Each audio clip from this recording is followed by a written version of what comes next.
Right, we're live. Hello and welcome to Deadline Day. The time is 7 o'clock. There's 4 hours to go until that window closes. I'm joined by Joe Sansom. Joe, how are you?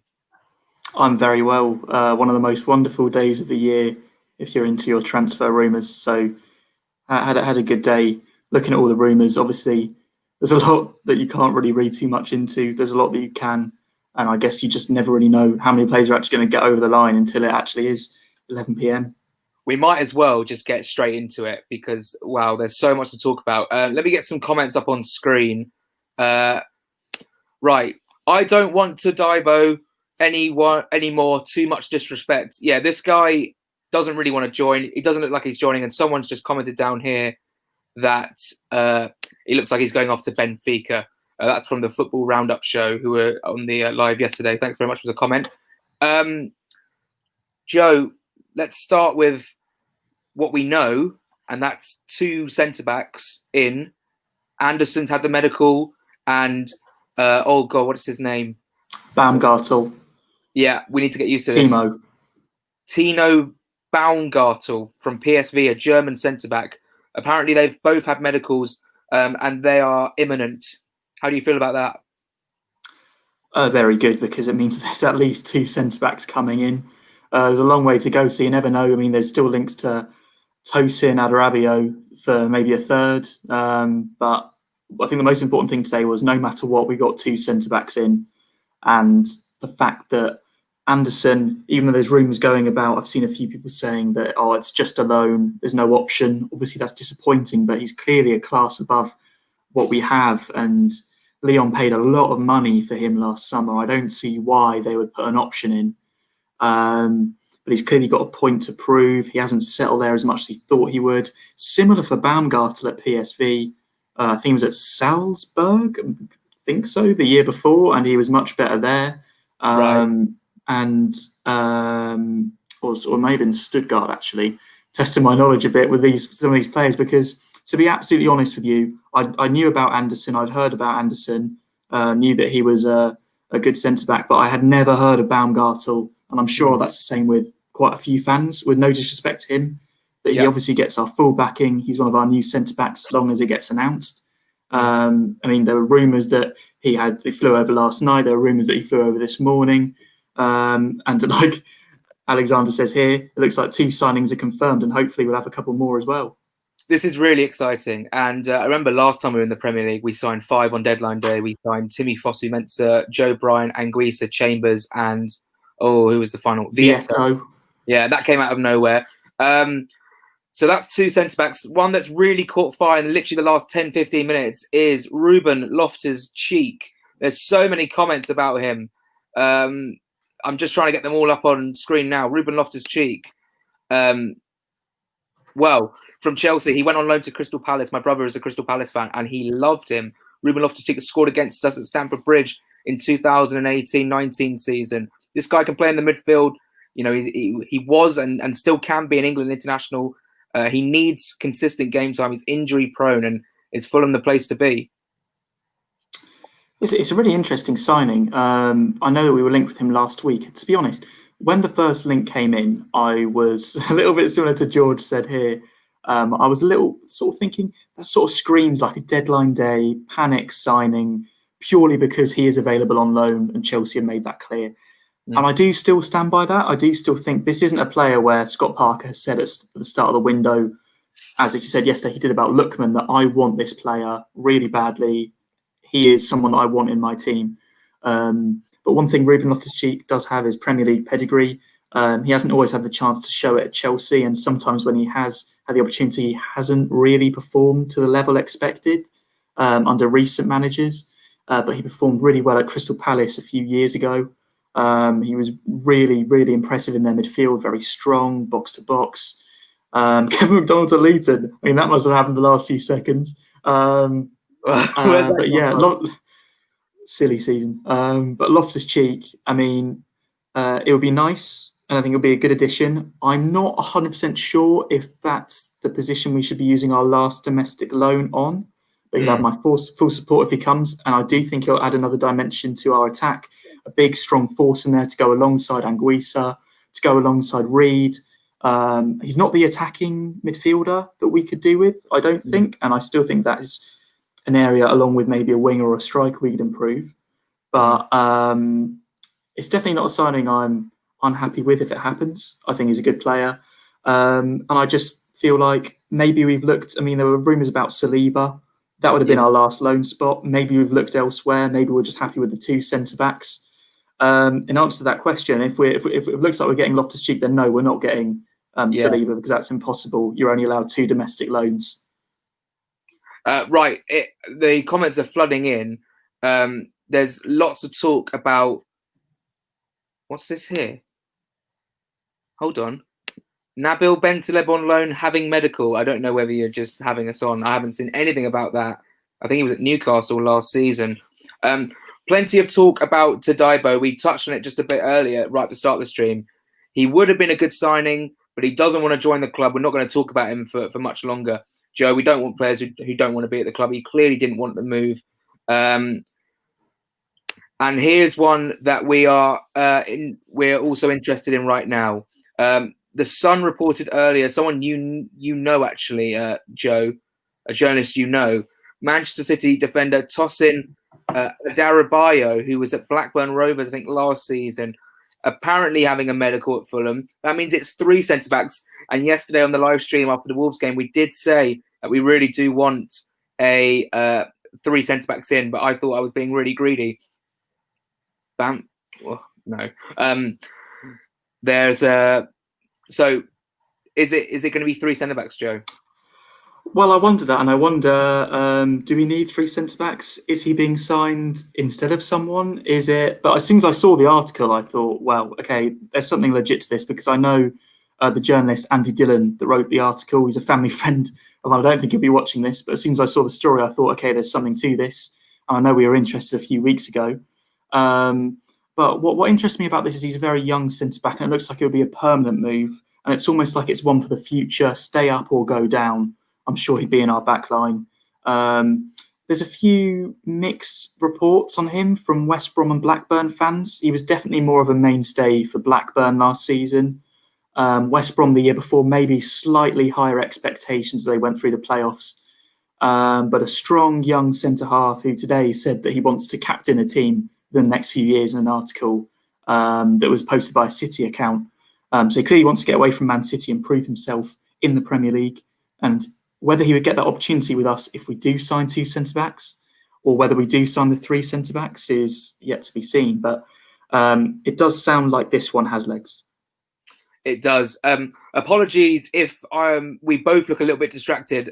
We did agree that as one would be talking, another would be checking Twitter because things move so fast.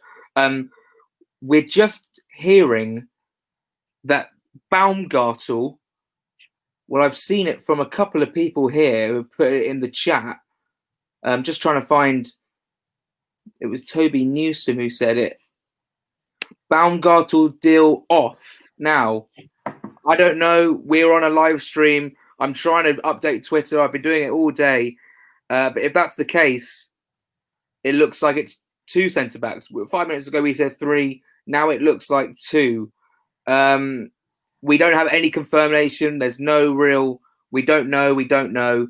But that's what people are saying. I've seen a couple of comments saying that. Here we go. These 2 comments here, but we can't comment. Well, we can comment, but we can't really confirm anything, Joe. That would be, I don't think I'd be too fussed. I mean, I'd rather Anderson than Baumgartel if I had to have a gun to my head. But it means that Adarabioyo will be the second centre-back coming in. Is that enough? Is that enough to help us stay up? I mean, I don't know. Anderson out of the 3, no matter what, is the one that I think is the most crucial. I think he's the best centre-half out of the 3. After that, I can't say I know enough about Baumgartel to say whether he's better than Tosin. What I do think is harsh is that Baumgartel has definitely 100% had a medical at Motspur Park. It is a bit harsh for then, at the end of the day, to say, actually, mate, we're getting someone else in instead. And I actually think that's quite poor form. I know that football is a ruthless business, but I hope that's not the case. And I hope that if we are choosing to sign someone else, it is because of an issue. I mean, if I was being honest, I would say I just hope we get all three, and I hope that these are just rumours. But one interesting point is that the Tosin deal would apparently be permanent. And that does mean, obviously, it's 2 domestic loans. Baumgartel wouldn't be a domestic loan, he'd be from abroad. You're allowed a maximum of 5 in the matchday squad in the Premier League.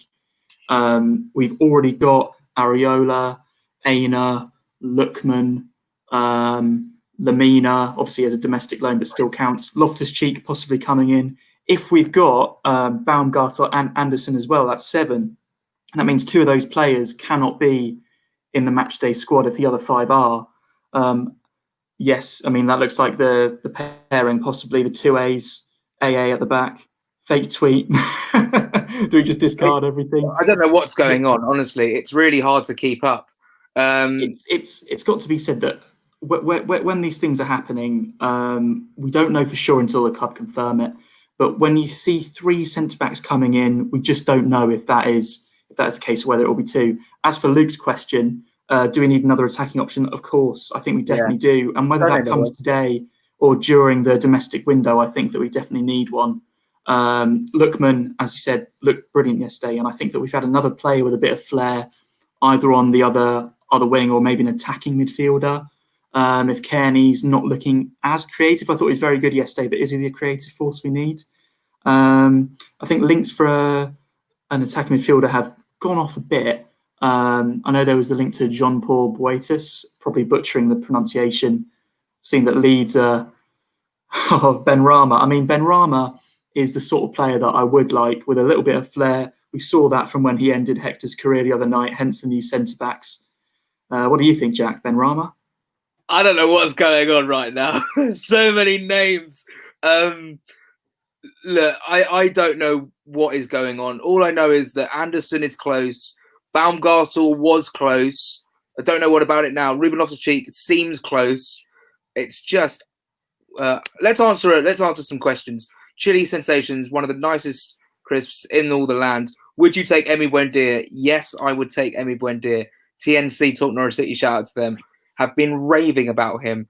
I know he started against Derby and he came off the pitch halfway, like 60 minutes, 70 minutes, and then obviously Derby scored. Look,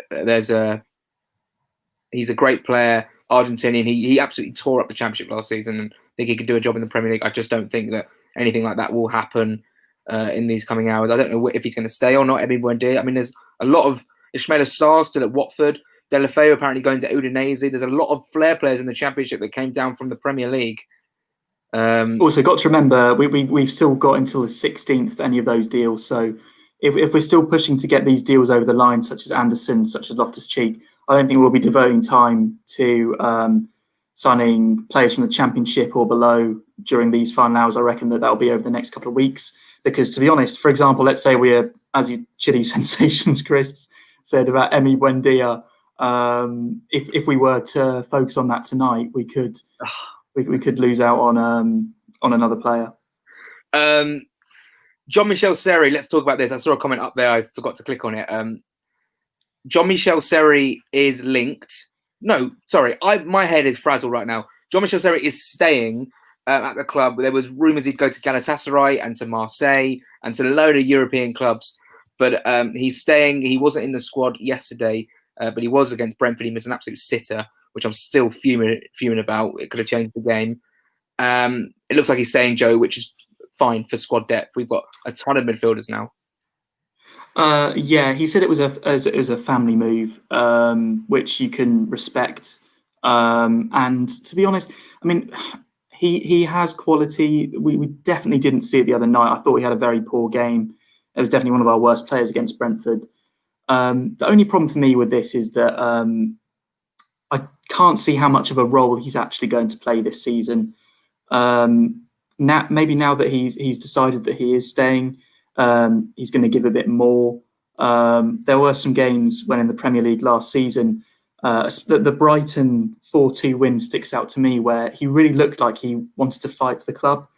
It was just too few and far between, and I just hope that is going to be changed if he does stay around. I wouldn't be opposed to sending him out on loan, but then again, send him out on loan, he doesn't want that. He wants to be with his family. So does that mean that he has to go to a London club?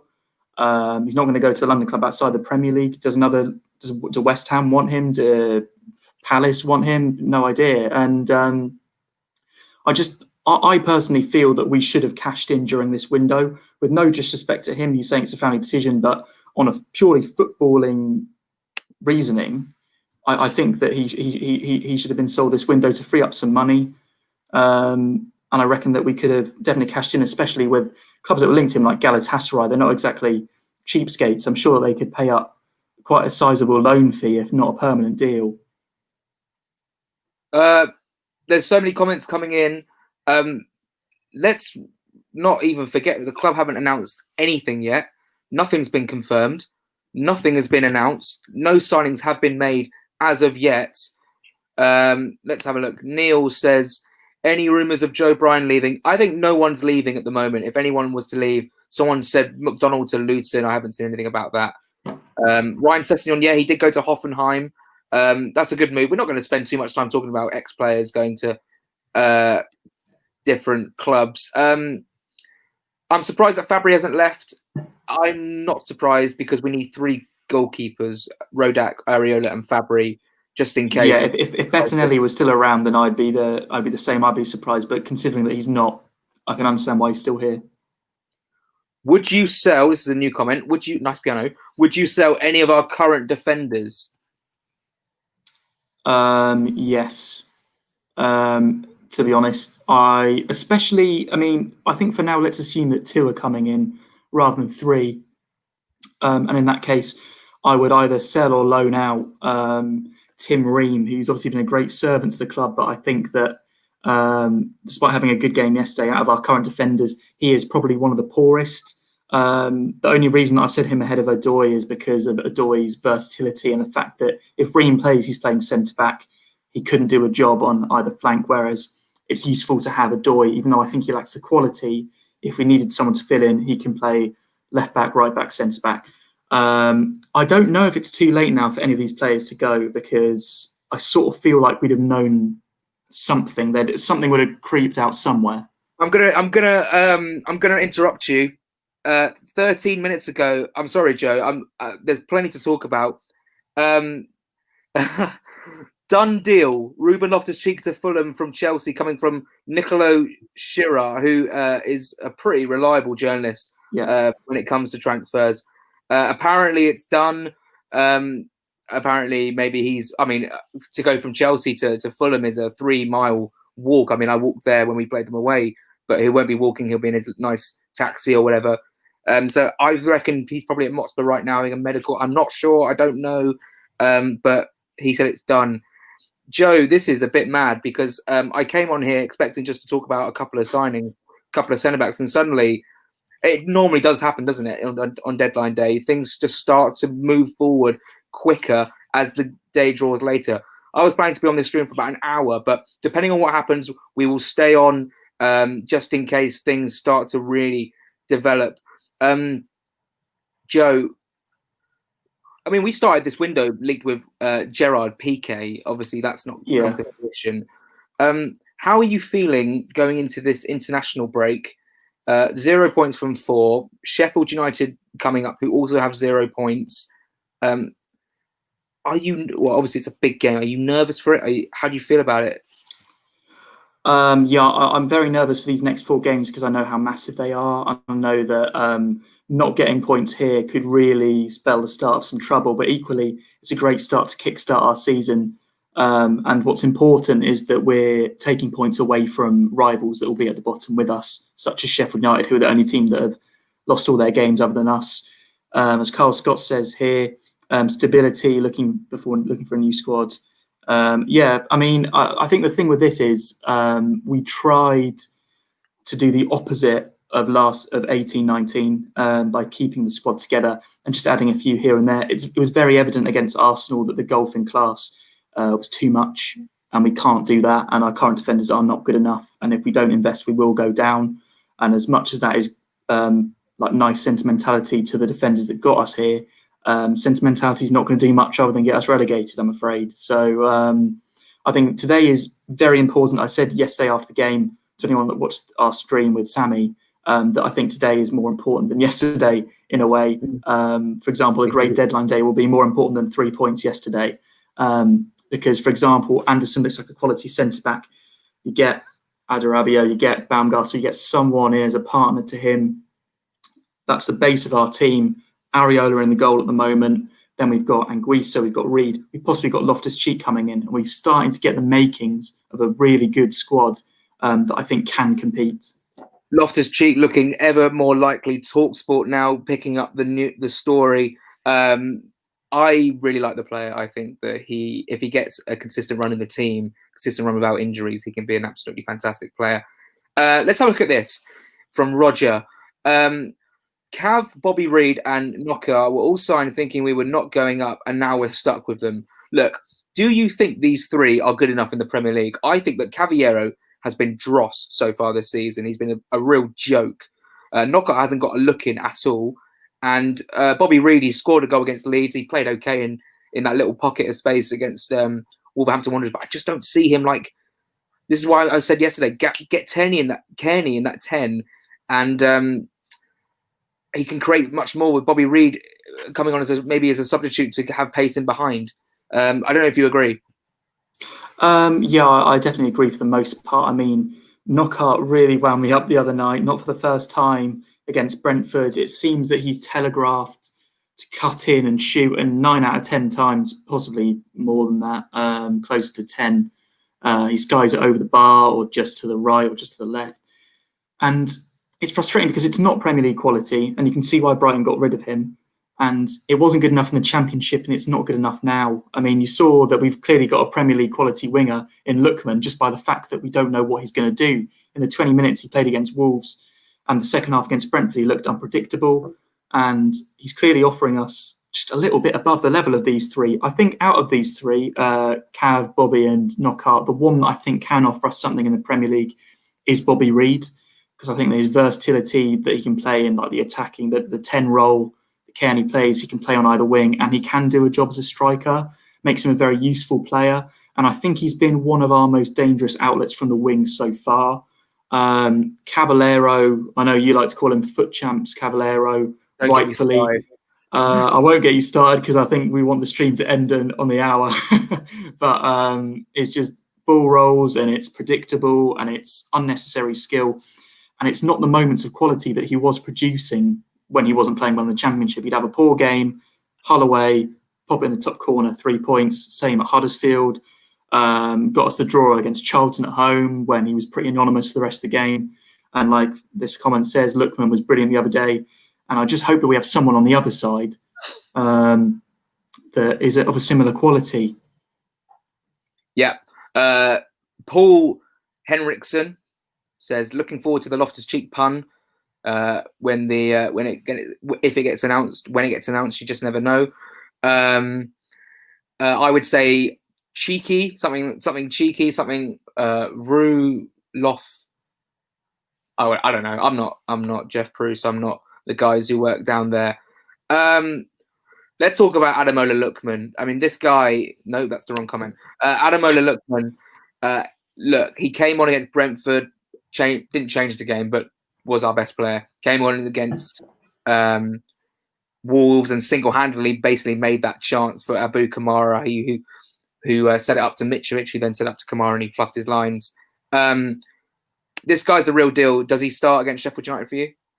Yeah, I think he starts all our games now, and I don't want to be overly dramatic because I know he's played under 90 minutes in total for us, just over 60 probably, and he already looks like far ahead of our other wingers, and I think he should start every game. And I hope he gets someone equally on the other wing that is just as good, because you just can tell with these wingers. I saw someone compare him to playing almost the Babel role of last time in the Premier League. These just unpredictable moments where they can just do something out of nothing. They create something. They're not this textbook Knockout. We know what he's going to do. He's going to cut inside. He's going to shoot. Cavallero, we know what he's going to do. He's going to dribble for ages, eventually pass it backwards or shoot over the bar. It's the same thing every time.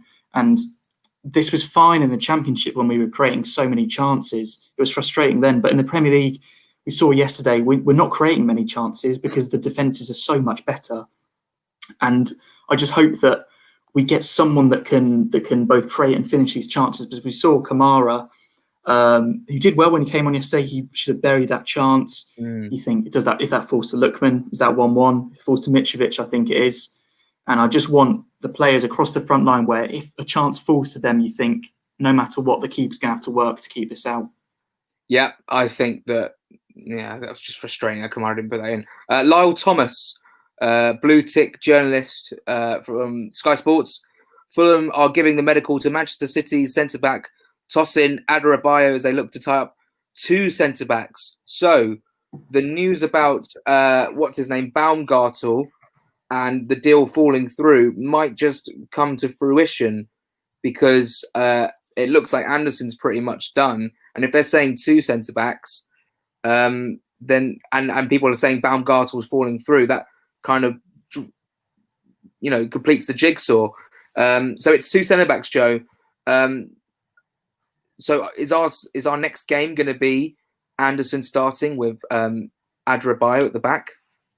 It's very interesting, actually, because this whole time I've sort of been expecting that it will literally be Baumgartel and Anderson as our starters, just purely on the basis of these have been the links. We got news about the Baumgartel medical so early this morning that it almost seemed like this one's going to be wrapped up early doors, and who's the second centre-back going to be? It's going to be Anderson. That's that. That might be the end of the window. And now it seems like Anderson is probably, you'd have to say, the big name centre-back out of the 2, even out of the 3 if you include Baumgartel. I don't think you pay the rumoured sum of 8 million for Tosin if he's not going to start. So that does make me think that it's going to be, that might be our new centre-back partnership. Definitely think that it's one that can work well, because they're both, I mean, I know this sounds like a very like a shallow thing to say, purely on appearances. They're massive centre-backs, and we're missing a massive presence at the back. I think we've got it in Areola. He's a big, strong goalkeeper that defended his box brilliantly yesterday, bar the goal. And it's nice to have these big, strong centre-backs.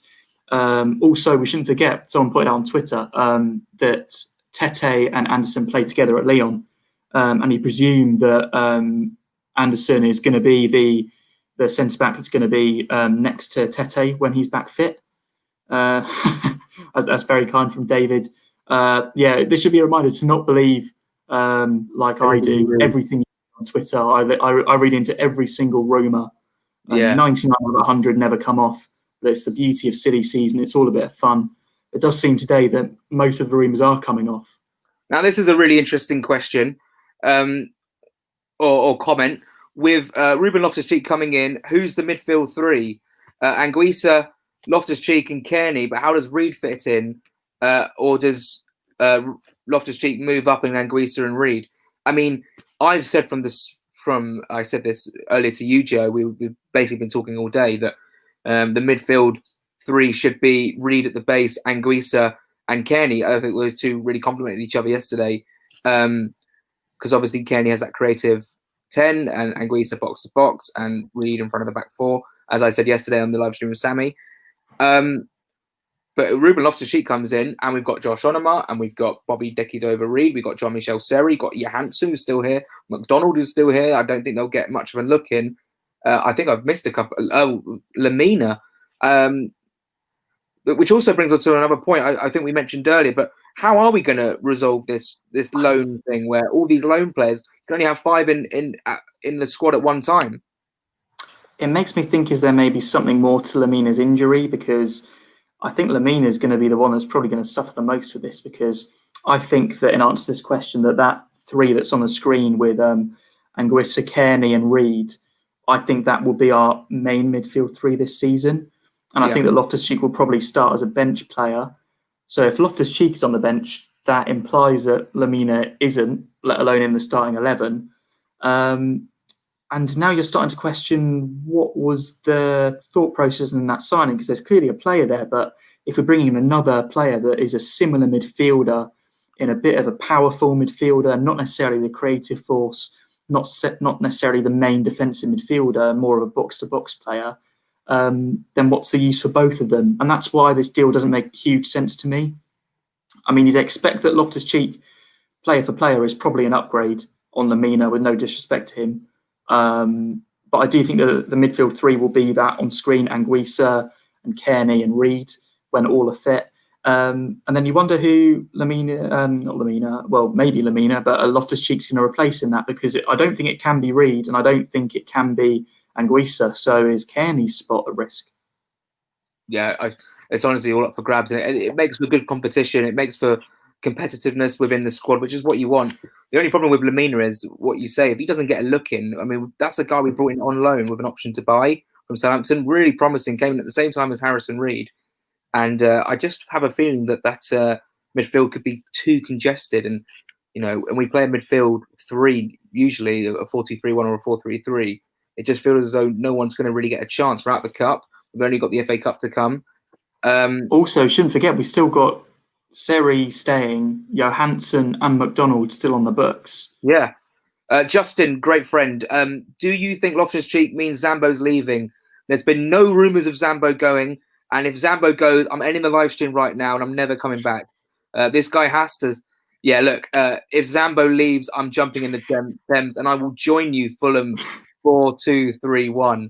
That would be so devastating. There's been nothing to suggest that he's leaving. It just means we have a very congested midfield, which we just spoke about. I wish we had a congested defence, which we don't. Or we kind of do, but we don't have a good congested defence. Amrabayo and Anderson. If you've just joined, Amrabayo and Anderson and Reuben Loftus-Cheek look like it could be 3 deadline day signings for Fulham. We're live here on YouTube and Periscope on Twitter for Fulhamish or Fulhamish podcast or Fulhamish. Keep your questions coming in. I'm joined by Joe Sanson. We'll be going for just over half an hour, Joe, and it's been pretty exciting, isn't it? Yeah, I mean, I'm just waiting for someone to actually get announced on air now. I mean, Fulham like to leave it to on the hour or the half hour, so I guess the next slot's 8 p.m. But worth remembering as well, because I often forget this, that if a player hasn't been announced at 11 p.m, that doesn't mean that we haven't signed them. You can enter a deal sheet, which means a certain amount of paperwork has been done. Yeah. And then you've got a little bit of extra time. I think it's another 2 hours, possibly more. 18 seconds ago, Fabrizio Romano, the guy who everyone basically relies on, Reuben Loftus-Cheek and Joachim Anderson are both set to sign as new Fulham players. So that's come from probably one of the most reliable. Thank you, Fulham Yo-Yo, who's tagged me in that tweet. Fulham Yo-Yo Club, very funny name. Now, Fulham apparently submitted a bid for Jean-Paul Boitis. I'm not sure how you pronounce that. But I heard he might be off to Leeds today. I'm not sure what's really going on there. I'm only speculating with what I basically have seen on Twitter. But thank you very much for the comments, everyone. Joe, sorry I cut you off there. No, that's fine. It's one of those things that happens. Sorry, I'm really flustered at the moment trying to find some comments to talk about. Let's talk. Did we talk about Josh King?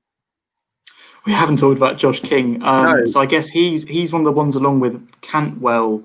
Well, we've had a reported interest, but it doesn't have to be done tonight. Yeah.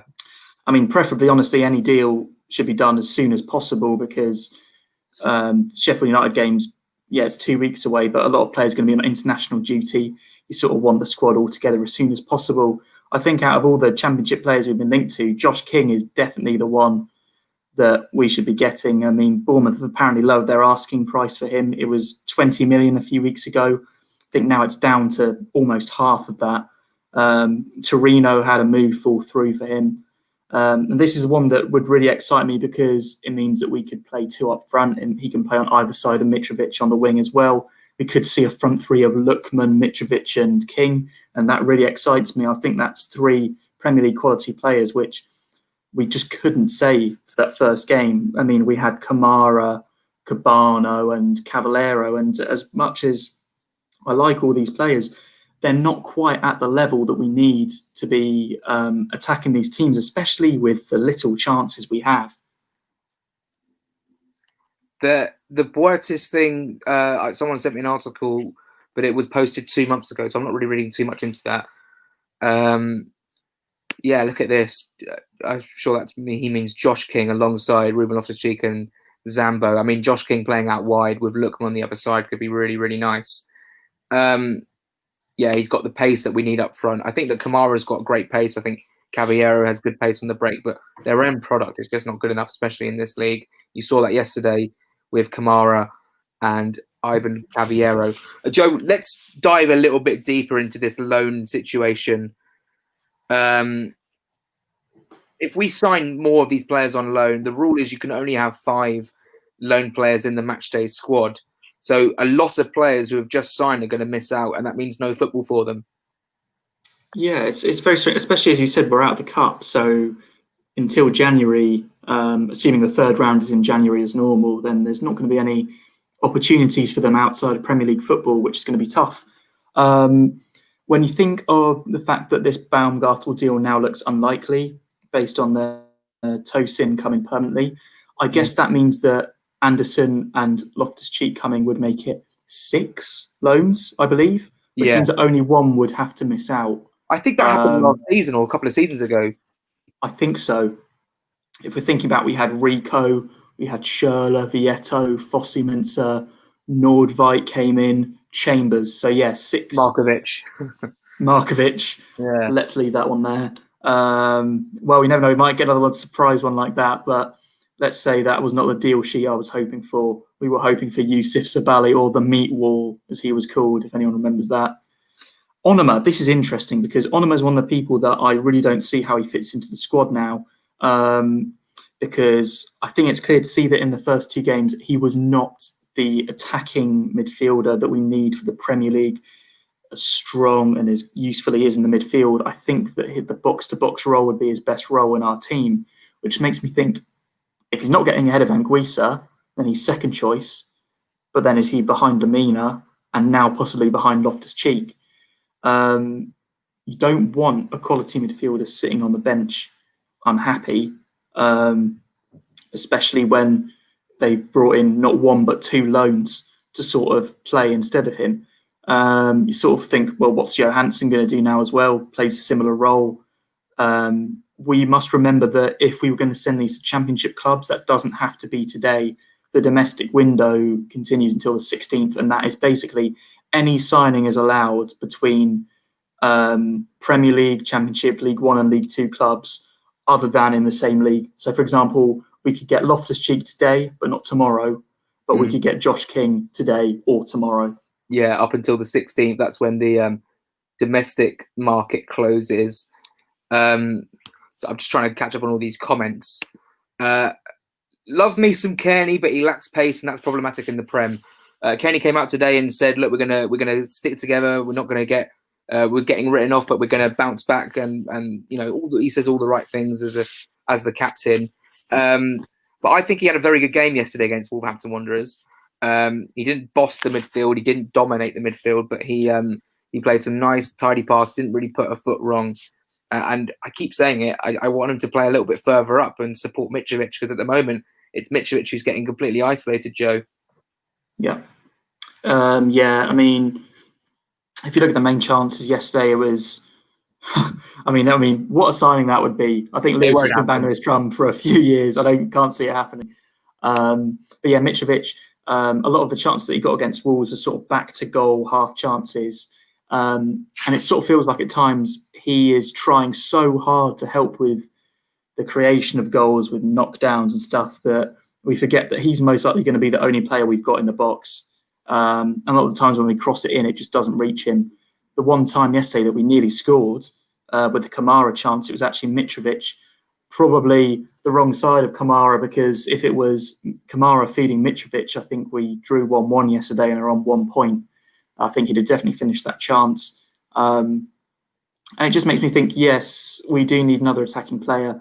Does that have to come today? No, but it would be so much better if it did, because imagine we've got now just under 2 weeks until the Sheffield United game. We've almost certainly got 2 new centre-backs coming in minimum. We've got Loftus-Cheek to bolster the midfield. Will we get another attacking player on top of that? It would be brilliant if we did. I think that would tick most of the boxes. And I don't think it's been a good window based on the fact that we didn't get these players in before the Arsenal game, and I stand by that no matter what happens today. But what is happening so far today just means that we're in a much better position for the rest of the season. It shouldn't be forgotten that we should have had these players in earlier. I know that's not always possible, and I'm not saying that signing players is easy, but I just think that this could be a massive, massive day in terms of us staying up. Yeah, I hopefully that what's his name? The City guy, what's his name? Adarabio.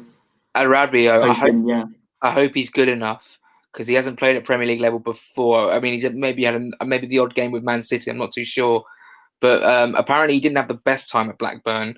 But I'm not going to read too much into it. It's a fresh start for him. We're going to back him anyway. We're not going to be slating him. I saw a comment. Oh, here we go. Fulham are utterly dreadful. They may just beat Derby's points total, though. Well, Carl, we'll see, won't we? Yeah. Thanks for tuning in, I guess. I mean, I'm guessing you're not a Fulham fan. We might do, we might not. We'll see what happens. I mean, that's why we want to sign some players today, Carl, to be honest with you. So we don't do that. Our next 4 games are Sheffield United, Crystal Palace, West Brom, then West Ham. You'd like to think we pick up points there. But we're going to try and focus more on the transfer side of things. Joe, I've seen that Leeds are going to be signing Rafinha, the right wing from, I think, Rennes in Liga. Now, this guy, he's already in loads of people's starting squads on FIFA. He's got very good pace. He fits the meta of the game so far. That's nothing to go off by, but apparently he's a very dangerous winger, and suddenly that's a bit more pace in that Leeds team. We're not going to sit here and talk about Leeds for ages, but that's a good signing for them. Yeah, good signing. Seems like a Bielsa player, really fast, able to break the lines quite easily. It's one of those where I think the fee's about 15 million. I've seen a few Fulham fans going, "Oh, why didn't we go in for him?" Yeah. I can understand that, because he looks like a good player, and if he was available for that price, looks brilliant. But then you've got to remember, we don't know whether we've made inquiries for these players and they want to play under Bielsa. I personally don't like the sort of Bielsa loving on Sky, but I can appreciate he's a very good manager, and the things he's done with this Leeds squad, which on paper is not that it's a bad squad, but it's definitely not the level that he's brought them to on paper. And I could definitely have. I think if any other manager was in charge of them other than Bielsa, you'd probably predict that team to go down. The way they played. They're a weak team on paper, but because of Bielsa's style of play through the Championship and now in the Premier League, they do look pretty good. And they gave City an absolutely wonderful game of football. Same with us and with Liverpool, and they just about snuck past Sheffield United. I think Leeds are pretty on song to stay up. I saw a tweet earlier that said, request a bet Leeds to get more points than both West Brom and Fulham combined. But that's a bit... not. No, obviously not.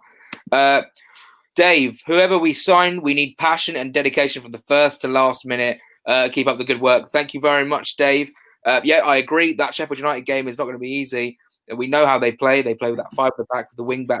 The centre backs overlapping, and they like to play the 2 up front. And then they're going to have Reim Brewster back in the team for his debut. You could see him scoring. Did fantastically at Swansea the last season. Just the back end of it to get them into the playoffs. And they've got the likes of McGoldrick, who scored yesterday, Ollie McBurney, Sander Berg, Ollie Nord, who we know very well. And they were linked with Congolo today, actually. Joe, a deal that also fell through for us. Failed a medical with us, apparently. And apparently maybe failed a medical as well at Sheffield United. He just must be injured from that freak injury he got last season with Fulham. Yeah, Euston train station, I'm afraid, is really, as almost comical as it sounds, has really had a big effect on his career, because he looked all set to come to us permanently. Then now he looked all set to go to Sheffield United instead. Both Premier League teams, and really, really, needing centre-backs then because of O'Connell's injury, and us because we just need better defenders there. So probably have got a starting berth at either side. So that's really disappointing from his point of view, because now he has to go back to Huddersfield. And with no disrespect to Huddersfield, It's not the level of the Premier League teams that he was hoping to be playing for. And I hope that he can continue his career well. I hope that this injury doesn't affect him too much. Yeah, hopefully not.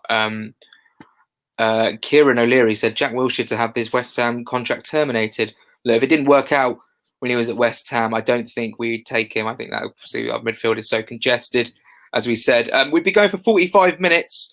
I mean, I said to Sammy that I'd probably keep this going for an hour, and we see, but nothing's really happened yet. But a lot of things are happening, if you know what I mean. So we'll probably stay on for a bit longer, and if things start to get announced and start to maybe wrap up, then we'll wrap up. But do stick with us. We've got over 230 viewers in. Thanks everyone for tuning in. It really is a really exciting day, and it, of course, what's the time now? 7:45. So we've got just over 3 hours to go.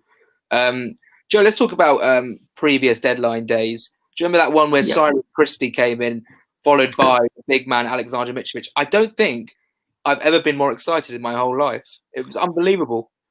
Well, what makes me quite excited right now is we weren't linked to either of them at this time on that deadline day, and we signed both. Deals can get done so quickly, and it just makes it so exciting. We've still got just over 3 hours left, and it looks like we're getting at least 3 players in, possibly more. Still got to announce them. It's just so fun. There's a lot of rumours that are just rubbish. That makes it more fun as well. I mean, we've had this whole Todibo thing going on over the last few days. I completely agree with the comment from Dave earlier where he said he wants players that are committed. And I think that I hope that the rumours weren't true, that we continued for that long pursuing a player that didn't really want to join. It was quite clear to see that you can understand, of course, why a player of his pedigree might think, I don't really want to be in a relegation battle. It's understandable, but you don't really want that mentality in your team. You want players that are going to come here and give 100% and prove a point. And hopefully Anderson, Tosin and Baumgartner, if that deal isn't off, will all hope to prove that. I'm just going to have a look because I'm quite interested in this Adebayo guy. I'm just going to see if he was in any of the lineups for Blackburn this season. He wasn't playing against Cardiff. I think he was on loan there last season, not this one. I think. Oh, is that the case? Okay. Yeah. Sorry, he's from City. Sorry, my bad. Yeah. I just saw a picture of him at Craven Cottage when he played against us last season in a 2-0 victory for Fulham in the game of the season. So I was just having a look.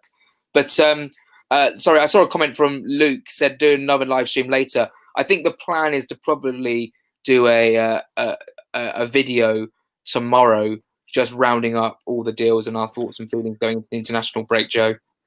Yeah, I think so. I think if we did, like, as much fun as this live stream is, I think if we did another one later, we'd still miss out on stuff. It might be better to do more consolidated thoughts in a couple of days, maybe tomorrow. Once we know the players that have definitely joined. And of course, the 16th of October, there could still be a couple coming in. You just never know from the domestic leagues. It'd have to be from the Championship. So it would have to be someone like Josh King, really is the main.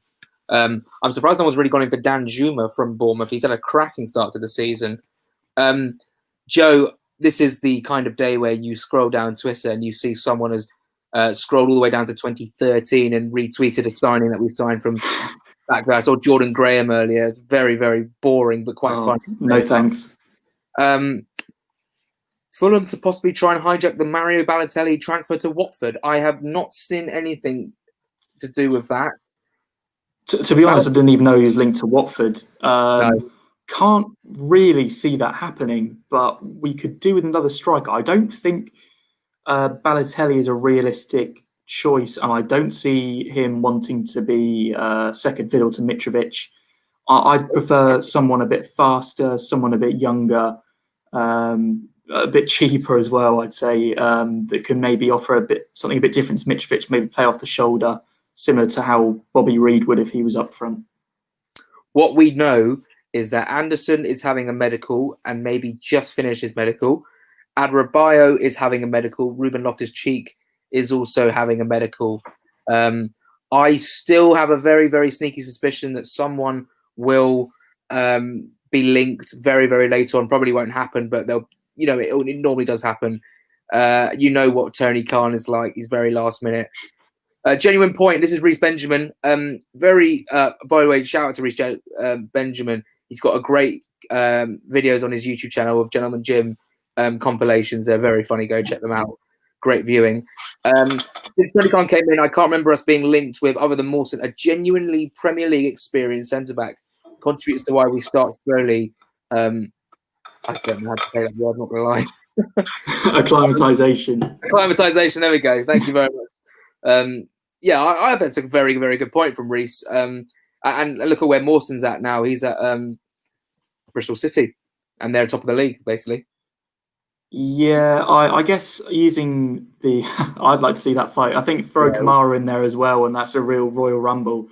But yeah, I mean, as to Reece's point, I think that it's a good point. Using the foreign market has its benefits and also some weaknesses in that it's so much cheaper than using the domestic market. You see players that are quite bang average going for a lot of money.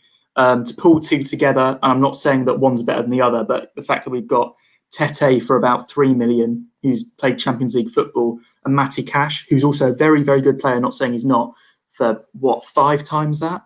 It just shows that the budgets in both leagues are so different, and the amount of money that they're asking for equally good players or sometimes worse players is much more. I can understand why he doesn't use the domestic market. I really thought we were going to get someone in that was experienced in the Premier League this time. Someone like Scott Dan, who we were linked to. No, we were linked to Bennett as well. We've been linked to Dawson. Got to remember that could still happen after today because he's at Watford. And it's just one of those things where we don't know how much these players are asking for. And I wonder, as much as it would help us, would it not benefit us in the long run? I guess Adarabio is a domestic player, but he doesn't have Premier League experience, but at least he has experience in English leagues. Tom Story has donated £1. Thank you very much, Tom. We're not going to badger this too much, but there is a Ko-fi donations page if you wanted to donate. We expect no donations. I mean, if you would like to donate, it would be very, very much appreciated. That's the only Ko-fi, what do you call it? Shout out or plug. That's the word. I'm going to give out in this stream because we don't expect in terms of donations. Matty Thumbsticks says, "Do you think?" I think Matthew, work on your grammar. He's in the other room. He's my brother. Do you think we should drop Hector or Reim? Currently, Hector out of the two. If you had to drop just one, because I thought Reim was much improved yesterday. I don't think he was our worst centre-back in any of the games. So I guess that sort of links to this question. For me, I would say if it was a back four, then you'd have Tete right back, Robinson left back, assuming Brian's further forward, and then in the middle, definitely. Actually, it's quite tough, isn't it? Definitely Anderson. But then who partners him? Do you throw Adarabio straight in? I would say if you're paying that money for him, yes. So I would go with those four.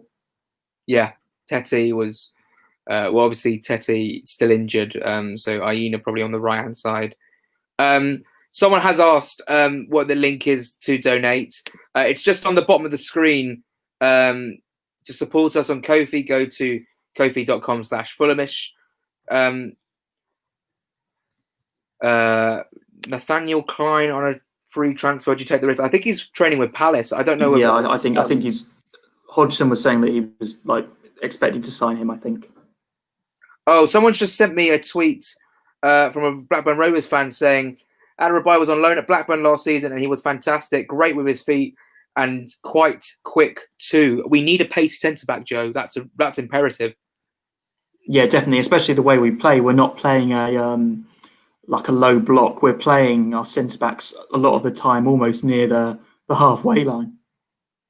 Christian Boochman says we need to drop both, play 3 centre backs, all the new players. Robinson, Tete as wing backs, Kearney, Anguissa, and Loftus-Cheek in the midfield 3. Lookman, King, Mitchell. I think that's a fantastic side. My only problem is when we played 5 at the back against Villa, I feel like we were too exposed in the midfield. Kenny and Anguita did not shine at all. I feel like we need someone supporting there, like a Harrison Reed, who I believe will be back for the Sheffield United game. But the 5 at the back option is there to go into if we've got a lead against a big team or any team, and we need to drop back and defend a little bit more, Joe. Yeah. I guess the problem with that is, do you play 2 midfielders like we did against Villa in front of them, or do you play 3? Because if you play 2, then you can play, your normal 3 up front. But if you play 3, then you're quite limited because obviously Mitrovic is in there. And then I guess at the moment you play Lookman, but do you play him as almost a second striker? I feel like 5 at the back could work, but it does sound like we're going to just sign 2 of these centre-backs now, which means that we need to play one of the existing ones, unless you play Robinson as a left centre-half, which I've seen some people say could work. And I do see why it could work. He's quite tall, he's quite athletic, he's had a great Premier League debut yesterday where he looked very assured, both defensively and going forward. And it also gives less... that's a good point. He could play up top with Mitro.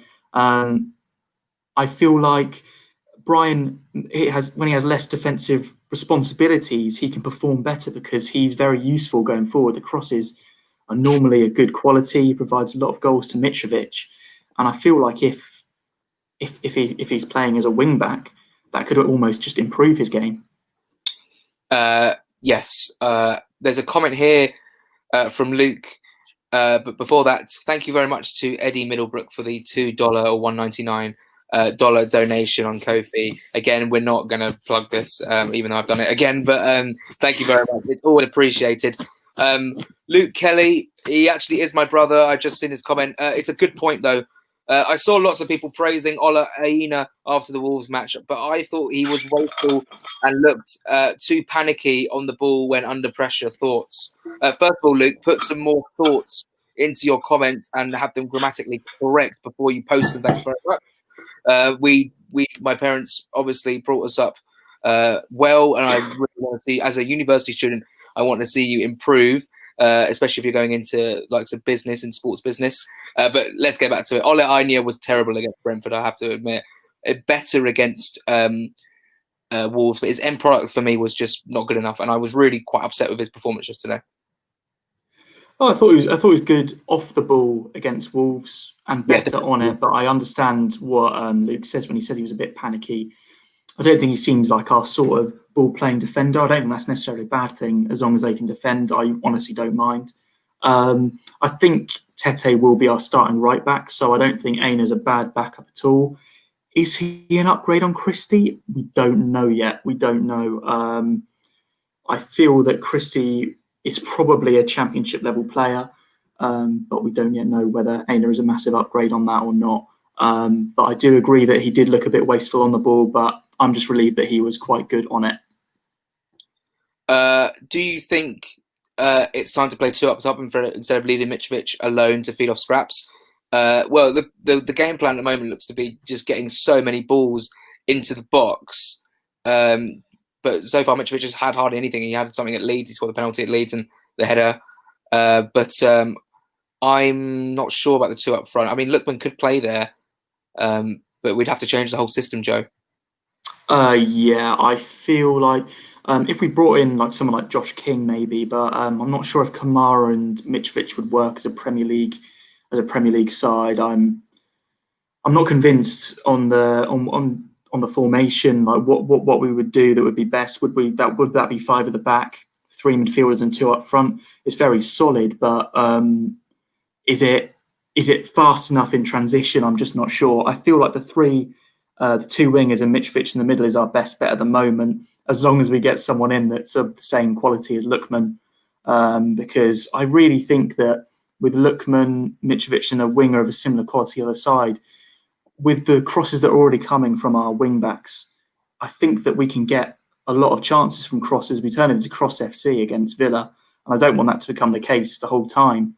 But yeah, I just feel 2 up top might be a bit too much of a drastic change. We've been going for almost an hour, literally just shy. I'm going to rattle through some comments because I feel like I haven't got enough up on the screen. Jack Ralph, do you think Aina looked heavy on the ball against Brentford? Yes, I do. Joe, I'm sure you agree. Yeah. Lookman needs to be starting games. Yes, hopefully he starts against Sheffield United. I hope these players are not just panic buys. Yes, I agree. We've left it very, very late again. Can you see any departures from the first team squad tonight? Kevin McDonald and Johansson, probably the only ones I can see now. Joe, what about you? Yeah, same, but now I'm not so sure, as we've heard nothing, whether that would be tonight or whether that would be in the domestic window. Got no idea. I thought Seri until that news today. Wow. Dylan Coates with a $5 donation. Thank you so much. It's really, really appreciated. You do not have to do it. You do not have to spend your own money to donate. But if you would like to, I'm not promoting it. But thank you so much. That's very, very kind of you. That is the top donation for tonight. God, I feel like a proper like FIFA YouTuber, like Nepenthes, or someone like that. Let's have a look at these comments. Which of the lads coming in today are you most excited about, considering they're on a permanent loan? I'm excited about Anderson. I've heard quite good things about him. I'm actually quite excited about all of them, really. But Anderson's the one that screams out to me. The other centre back, I can't remember, Baumgartel. I'm not too fussed that his deal's now gone into nothingness. I'm quite happy about Anderson. Joe? Yep, same for me. He's the centre back. When I first saw the link last night, it seems to have happened very quickly. Definitely the one I was the most excited about, even more so than some of the other links that have fallen away, like Colley and Todibo. Do you think the Todibo deal will happen? No, it's not happening. Definitely not. He's going to Benfica.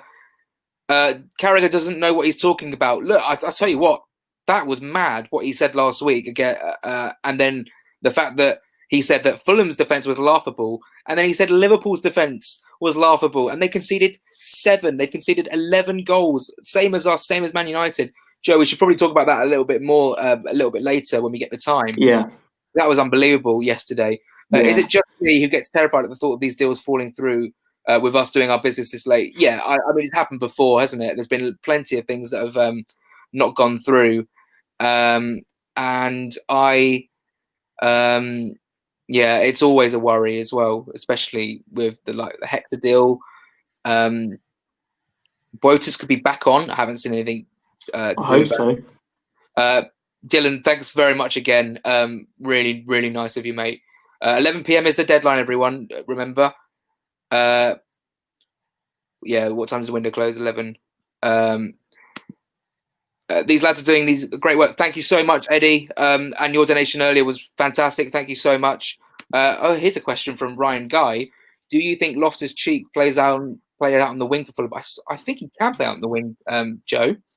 Yeah, I don't expect so. I expect that from our point of view and Chelsea's, Chelsea want him to play first team football in a central midfield position because that's his main position. I'm sure that that's where we'll play him, but I'm just not sure whether he'll be a starter or not.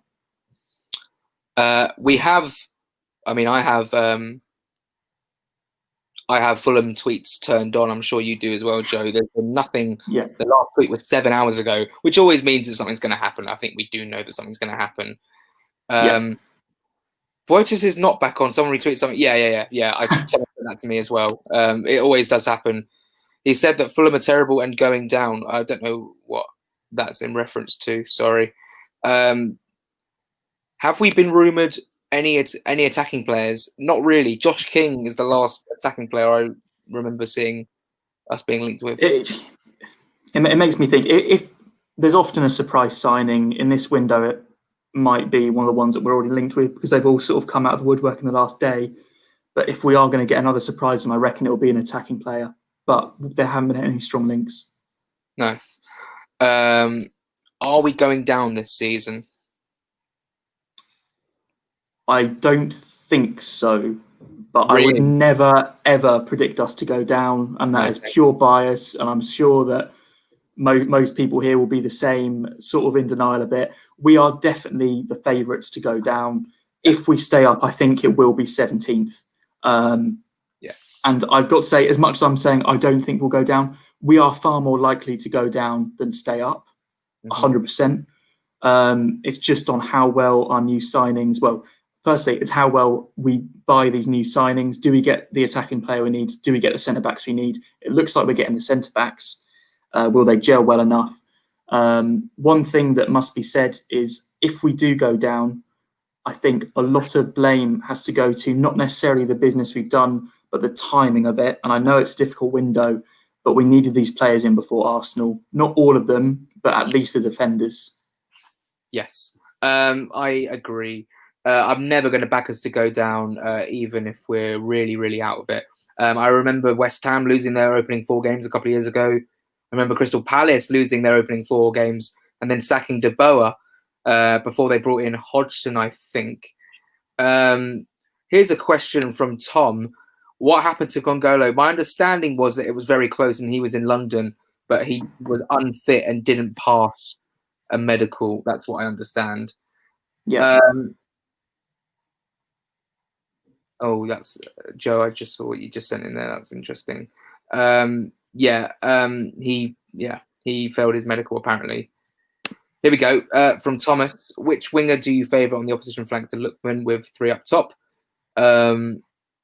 I mean, right now on paper, I would say I'd actually put Lookman out on the right. Maybe. Yeah, and Brian on the left. Yeah. Yeah, Brian as a wing back would be quite nice, wouldn't it? With Robinson, solid left back. Let's have a look. How many league goals is Mitrovic getting this season? Oh, I reckon around the 15 mark, because I reckon he's going to be scoring most of our goals. I reckon a few more than he scored last time. He had a really fast start last time and then he sort of dropped off when we were in our worst form. We've been very poor so far and he still managed 2. So I feel like he'll be around the 15 mark. Anguissa was the best player on the pitch versus Leeds. A Leeds fan here. Oh, thank you very much. Yeah, he was brilliant. Actually, I was doing the match reaction for the Leeds game and I couldn't quite work out who had been Leeds' best player because I was really focusing on Fulham. I think it's gone 8 o'clock. We've been going for over an hour. Nothing really happening in terms of announcements. We kind of know what's going on. It's Anderson, it's Loftus-Cheek, and it's Rabiot, 3 coming in. And I think we might just call it a day because I don't think it's close. And if something big happens later on, you'll all know about it at some point. And we can talk about it tomorrow and the next day. But it's been really fun, Joe. I've got to have dinner. You've got to have dinner because I've got it for a while because of the stream. And I am suffering. Me too. You know, I'm about to find out when I go downstairs. I honestly don't know. This is the surprise signing for me. It's all up in the air at the moment. Dinner and the signings.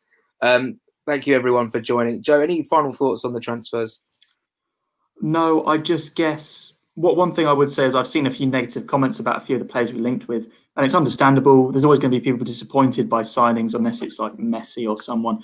I just would say let's get behind whoever it is because I really do think that we've tried today, whether it's too late or not, to correct the areas that we needed to, especially the defence. And it looks like we've got at least 2 new centre-backs coming in, so I think we should get behind them and hope that they can keep us up. Yep. 3 hours to go. Thanks for all the comments. We have been Fulhamish. We will be back this week and over the international break with, I suppose, the only videos to expect over the international break are a Sheffield United preview with Don Betts, and we'll do a roundup of the transfers because there's no football on for Fulham for a couple of weeks. Please subscribe. We're trying to get to 5k subs by the end of the season. We're slow progress, but we want to get there. And thanks again for all the donations, even though it was not necessary, but it's very, very much appreciated. Joe, thanks very much. We'll speak soon. No worries. Yeah, thanks for everyone that watched, and thank you to people that donated as well. Yeah, great. We've got some great followers here on Fulhamish, and really appreciate it. We're going to end the broadcast here. Thanks very much, everyone. Hopefully those signings do get announced. Otherwise, we'll be sitting crying tomorrow morning. Yeah. See you guys. See you later, guys. Everyone. Bye.